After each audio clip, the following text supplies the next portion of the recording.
You know anybody with black fingertips is fucking corrupted. You know that shit. Yeah. Rotten fingertips are just dead. Yeah. Yeah. Cold to the touch. What the hell are we supposed to use, man? Harsh language?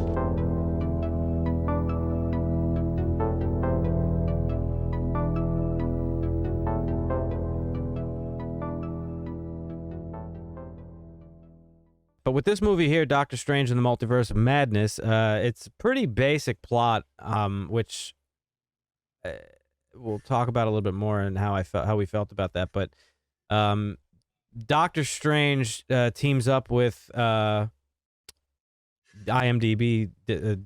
description says a mysterious teenage girl, who we know is America Chavez, and Great name. They have to travel across multiverses, which I take issue with this verbiage, because there was only one, two, if you want to get technical, to battle multiple threats, which isn't true, including other universe versions of himself, which threaten to wipe out millions across the multiverse. Every night, I dream the same dream. And then...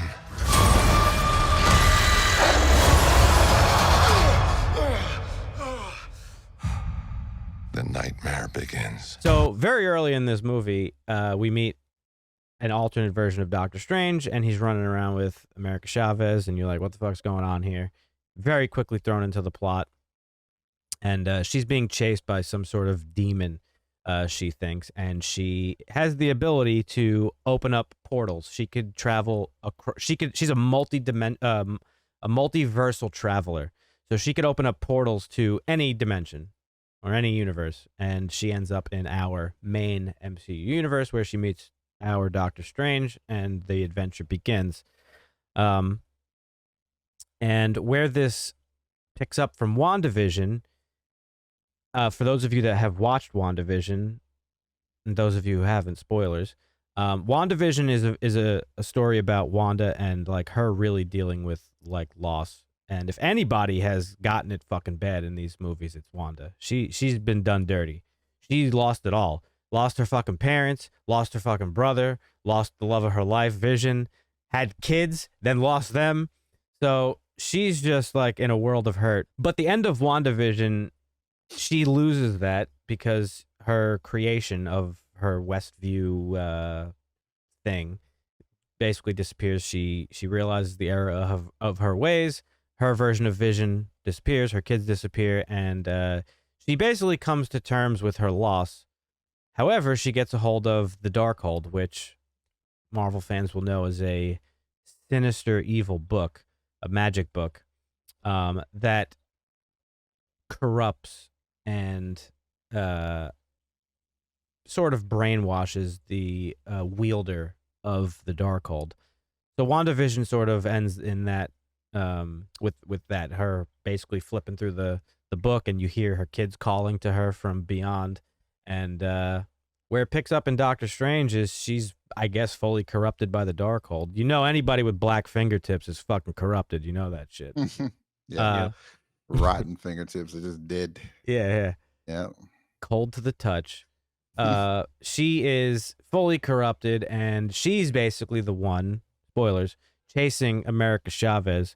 And her motivation is that America, as we said, can travel across the multiverse. Wanda wants to absorb her powers, which would kill her, to be able to go to any universe where her children are, to be with them.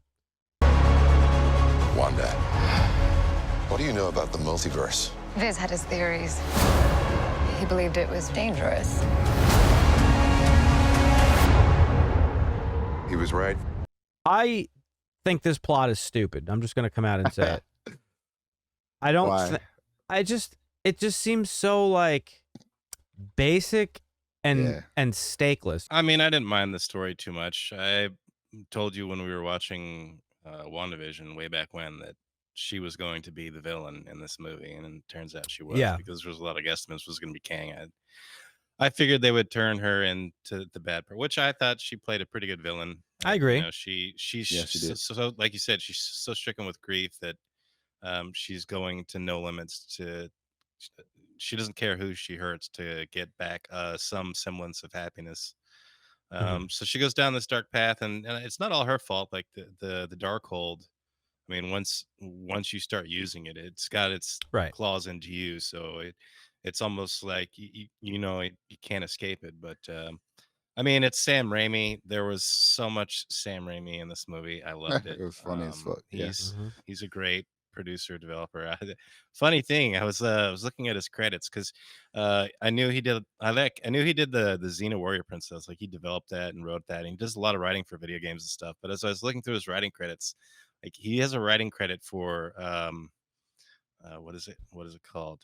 Xena XXX, an exquisite films Ooh. parody. So they actually hired Sam Raimi to write the story for a Xena porn, That's which I thought hilarious. was That's fucking great. I'm totally not going to You look that gotta up go to later the tonight. source. You gotta go to the source. Yeah, you gotta go to the source. Yeah, you gotta. So I thought that was hilarious. Like he's like, yeah, sure, I'll help you write the story for this porn. Uh, But Sa- yeah, back to the movie. I mean, I don't know. I didn't. There were some problems I had with the story, but we get into it a little bit. But overall, I thoroughly enjoyed it. I thought it was good, and it wasn't the best Marvel film, but it also wasn't the worst.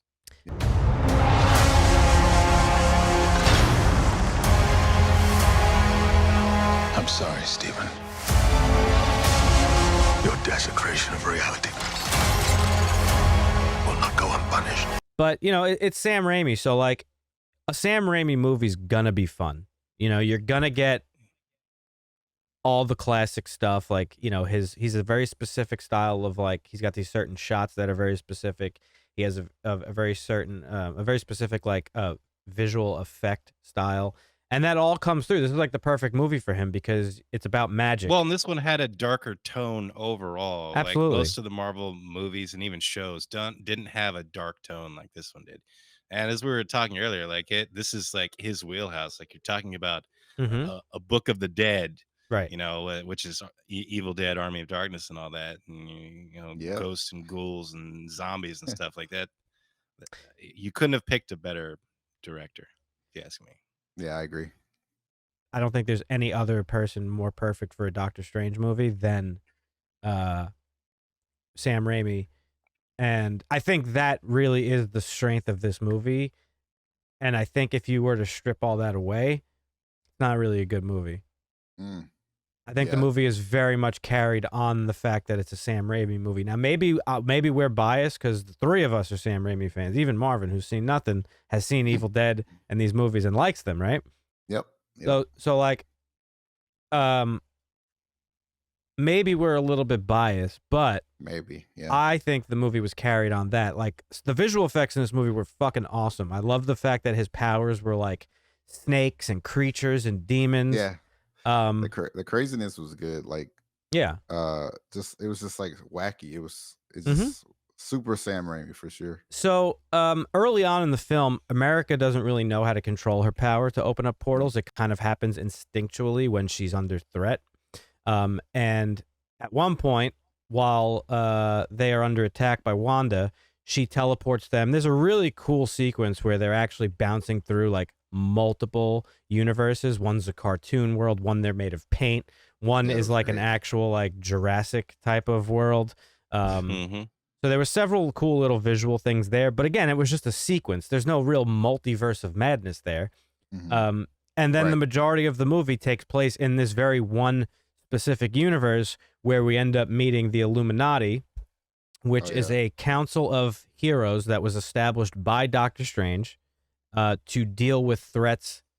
Basically, I guess secretly, they make like the real hard decisions that nobody else could make. Mhm. And we come to find out that this universe's version of Doctor Strange basically got corrupted by the Darkhold, and they had to put him down. Basically, they had to kill Yeah. him because he was Yeah. just too far gone. But in the Illuminati, this is probably the coolest part of the movie for Marvel fans. We get the first appearance in the MCU of Black Bolt, who was in the Inhuman show, which was terrible. we get the first I never appearance watched it.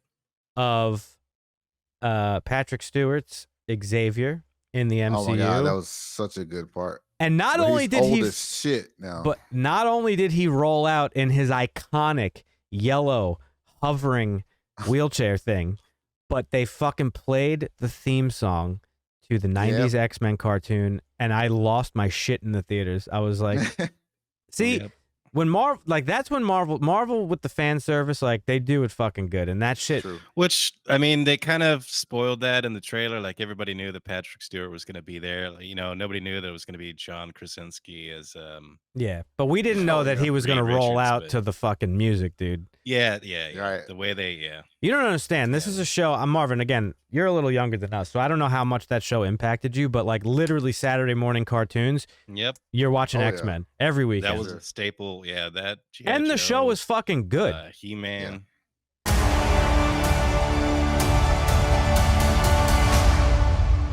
We should tell him the truth. There's some good ones. Now I understand why they did that, because they're bringing back. It wasn't just like a hey fucking 30-year-olds.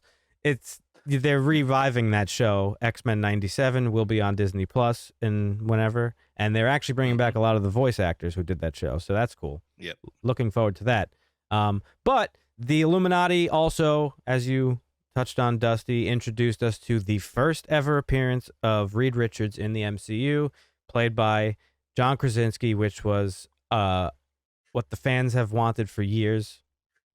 Marvin, you're probably not familiar with it, but people have been fan casting John Krasinski as Reed Really? Richards like forever. Yeah. So it's really cool to know that like Kevin Feige and the Marvel executives like pay attention to what fans want. Right. Yeah. And I that's do cool. think he was a really, for the short period that we saw him, he was a really good Reed Richards. So that was a really good point of the movie, but again, it's just like a little moment of fan service. It's nothing that's like, oh my god, this movie's fucking phenomenal. You know what I mean?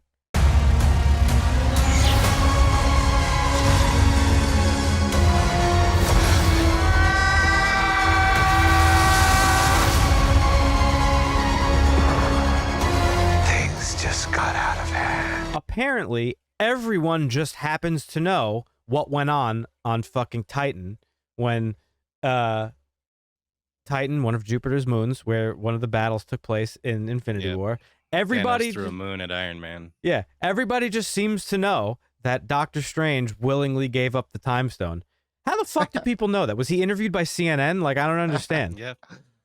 Like, News travels fast. I don't know. Yep. like it was a plot Spider-Man point. probably tweeted it out.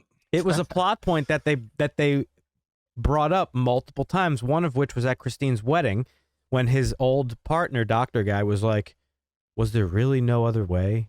Did you have to give up the time stone to Thanos?" And I'm sitting there like, Yeah. how the fuck does this dude know this? Did So- people from the other multiverse know, or from the other universe know? No, they didn't. And there was only one other time when he mentioned it, but I think it was to Christine. And I Okay. think. But it was just like a really weird like plot point where I was like, huh, that seems a little bit forced. Like they're not going to explain like why people know that. I understand we're living in a post-blip world. People know that everybody disappeared for like 5 years. But like Right. that specific detail, Seems like classified info. like you would obviously the world would know that like Iron Man died, he sacrificed Yeah. himself. The world would know that like Captain America they wouldn't know. They On think the moon. well, they think he's dead, and there's the conspiracy that he's on the moon. But like, Sure. so that stuff is fair because they're heroes, right? But Yeah. this particular detail, I don't know. That was really weird to me. There were some parts of the movie where I thought the CGI was a tad weak. Oh yeah. And I don't mean weak. Like, it's still really impressive CGI, right? Obviously, I'm not a fucking CGI artist, so I'm not judging. But in comparison to some of the previous Marvel efforts, where the CGI is like almost like indistinguishable from real Right. life, this was one of those movies where you could really tell that things were CGI. Now, I know that's stupid to say because, like, obviously, a giant octopus flipping buses isn't real, but you could Yeah, I tell. know what you mean.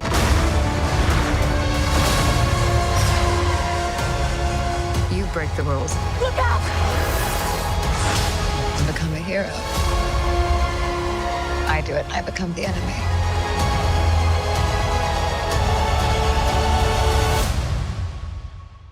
Seem fair. So the CGI thing kind of like, I don't know, took me out of it a little bit. The same thing happened with like Black Panther. Like some of the fight scenes in Black Panther were like so fucking fake looking. Where in comparison, like Thanos, there are legit moments, and credit to Josh Brolin's performance because that's definitely part of it. But there are moments in Endgame and Infinity War where like you forget Thanos is a fucking cartoon on the screen. True. Like it's a digital creation. Yeah. So I don't know. That was another one of those things. Did you guys have any like kind of any gripes or things that you didn't like about it, Marvin? I had one big one. Oh, big one. Maybe not big, but I love your gripes. You when got he good ones. when he went zombie mode, Mm-hmm. why was he already like super deteriorated when it was like 5 hours later or maybe like a couple days later? That's a good He thing. was so deteriorated for the plot because they Yeah. wanted him to look like gross Yeah. and disgusting, but I was just gonna say he it was wouldn't like deteriorate that fast, right? I guarantee Well, I there was mean, like no thought given to it other than like if let's he make was him in the look creepy. dirt and maggots were eating his face, you could say that he might have deteriorated Yeah. some. But they and buried him on a also, like, roof. he was talking so clearly with half his face missing. Like there's Yeah, he he was is what he he sounded like should the have sounded fucking like. he sounded like the fucking Men in Black when the roach went into the guy's body. It was like sugar water. Right. Yeah. I got vibes for that when I first saw it. Sugar. My complaints were, and like you said, the annoyance of like the character, like America Chavez, not really like her only adversity was really like it was like whether or not they were going to decide to kill her and everybody chasing after her trying to get her powers. Well, but, and she feels like, responsible for her parents. magically discovering how to use her powers. It just it was a little bit of a weird like Yeah. okay, I guess. The whole like, and Dan and I talked about this like. I mean, I guess maybe I don't know because they didn't want to call her America the whole time. Like Doctor Strange calls her kid a bunch, and I feel like they overuse that a little bit because he did it some with Spider-Man too, and Tony Stark did that with like kid, hey kid, hey kid, hey kid, hey kid. Like Yeah. this is a person they have a name, and you call him kid all the Right. time. Like I get it's like the mentor apprentice relationship, but I mean, my biggest gripe was the plot hole, which Dan tried to, because I haven't seen all of What If, but when the Doctor Strange meet each other and he saw how prove he's like, oh, we had a sister, she died, she drowned, and I'm like, okay, we're talking about multiverses here. How can you be so sure that in the other multiverse that your Might not even sister had drowned, a like sister. that broke? Well, I mean, yeah, Right? How, Yeah. and Dan's explaining What If, like there's certain things that through Marvin will understand. who He is played beyond. BioShock 3.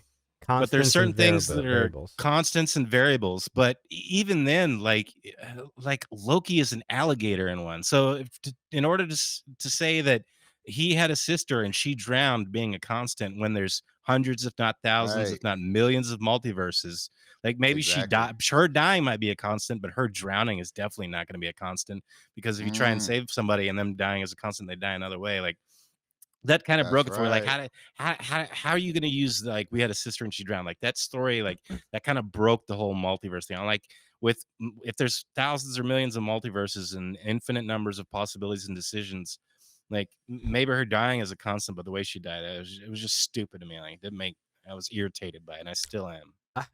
I will say that I think that they probably gave very little thought to that in terms of like, Sure. like nobody's It's like, gonna fuck it, pay we attention gotta to like this. get this little password section dialogue in, and that's Yeah. it. That's So all got. we Boom. have That's to the just password. we have to as an audience chalk it up to the fact that like this very specific convenient Doctor Strange that they run into had a very similar history to our Doctor Strange, and that it will probably be retconned and explained in a movie down the road. But That was yeah. one of my favorite like parts of the movie when he went to with that the like fucking the orchestra the fight, crazy, yeah, that well, not the fight, but just that entire yeah, universe where the it was universe. like I forget what everyone they was called gone. it. It was like destroyed. I forgot what they Like an incursion, happened. incursion. Yeah, Yeah. they incursion, Which is when yes. universes collide.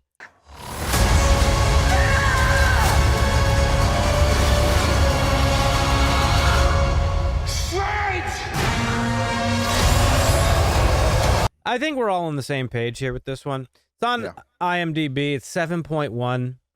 You know, that's like your standard like Marvel probably like range. I don't agree with this one. I'm giving this like a 6.5 maybe, like if I'm Ooh, being damn. generous. What about you, Yep. Marvin? I'm giving this a 7 for sure. Yeah. Oh, you're always the Strong opposite of 7 us. for me. So you really liked it overall. I liked it a lot overall. Sam Raimi definitely carried it Yeah. with all the like little Easter eggs and things throughout the movie. But Dusty? Yeah, my bias is gonna come in here. I'd give it a 7 too. I'd give it a 6.5. I'd be with you at 6.5, but like the Sam Raimi stuff, like just the camera work, all the stuff with Yeah. the faces and the eyes, and like That's all the fair. little, and even like the music, the little guitar twangs every time. Like there was Right. just I will say that orchestra so much good in fight. this movie. That orchestra fight was one of the coolest things I've seen in a movie in a long I time. thought it was really corny. Actually, I didn't. Really? Like it. Yeah, I didn't. Oh like it. man, I thought it was so creative. I thought it was like yeah.